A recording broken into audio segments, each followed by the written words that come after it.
2024 கோவை பாராளுமன்ற களத்தில் கோவை பாராளுமன்ற உறுப்பினர் மரியாதைக்குரிய நேர்மையின் சின்னம் அண்ணாமலையார் அவர்கள் இன்று கோவை பாராளுமன்றம் முழுவதும் வீதி வீதியாக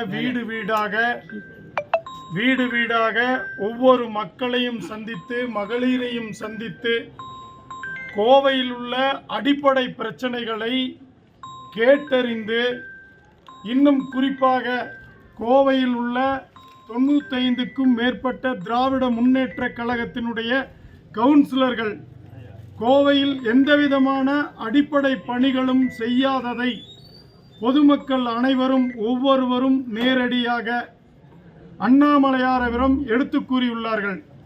அந்த பணிகள் அனைத்தும் கோவை மாநகராட்சியில் வரும் ஜூன் 4ஆம் தேதி ரிசல்ட்டில் கோவை பாராளுமன்ற வெற்றி வேட்பாளர் மரியாதைக்குரிய அண்ணன் அண்ணாமலையார் அவர்கள் வெற்றி முகத்துடன் கோவை பாராளுமன்றத்தில் உங்களை எல்லாம் சந்தித்து கோவை மாநகராட்சி சாக்கடை பிரச்சனையாகட்டும், குப்பை பிரச்சனையாகட்டும், தண்ணீர் பிரச்சனையாகட்டும், கொசு பிரச்சனையாகட்டும், தெருவிளக்கு பிரச்சனையாகட்டும், அடிப்படை பிரச்சனைகள் கோவை மாநகராட்சி முழுவதுமே மக்கள் அல்லோல் படுகிறார்கள். விதமாக அண்ணாமலையார் அவர்கள் வலம் வந்து மக்களை சந்தித்துள்ளார்கள்.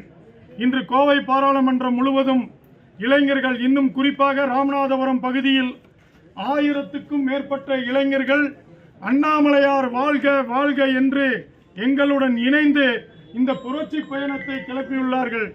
அண்ணாமலையாருக்காக எவ்வித எதிர்பார்ப்பும் இன்றி இத்தனை இளைஞர் பட்டாளங்கள் வந்திருக்குது என்றால் எந்த கட்சியிலும் இப்படி ஒரு புரட்சி ஏற்படவில்லை.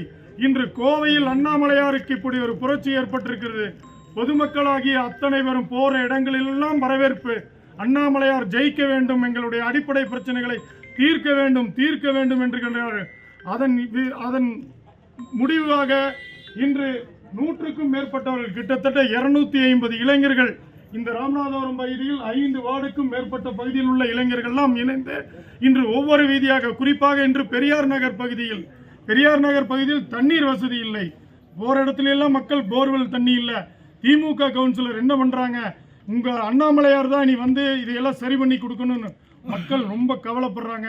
நிச்சயமாக அண்ணாமலையார் முன்னின்று அடிப்படை பிரச்சனைகளை செய்து கொடுப்பார்கள் என்று இந்த தருணத்தில் பொதுமக்களாகிய உங்களிடத்தில் கூறி வெற்றி வாகை சூடிய அண்ணாமலையார் அவர்களுக்கு தாமரை சின்னத்தில் முதல் பட்டன் தாங்கள் அனைவரும் குடும்பத்தோடு சென்று 19ஆம் தேதி வாக்களிக்க வேண்டும் என்று இளைஞர் பட்டாளத்தின் சார்பாக கேட்டுக்கொள்கின்றோம். வெற்றி வேட்பாளர் அண்ணாமலையின் சார்பாக உங்களை எல்லாம் பாதம் தொட்டு விரும்புகிறோம். உங்களின் சின்னம் தாமரை.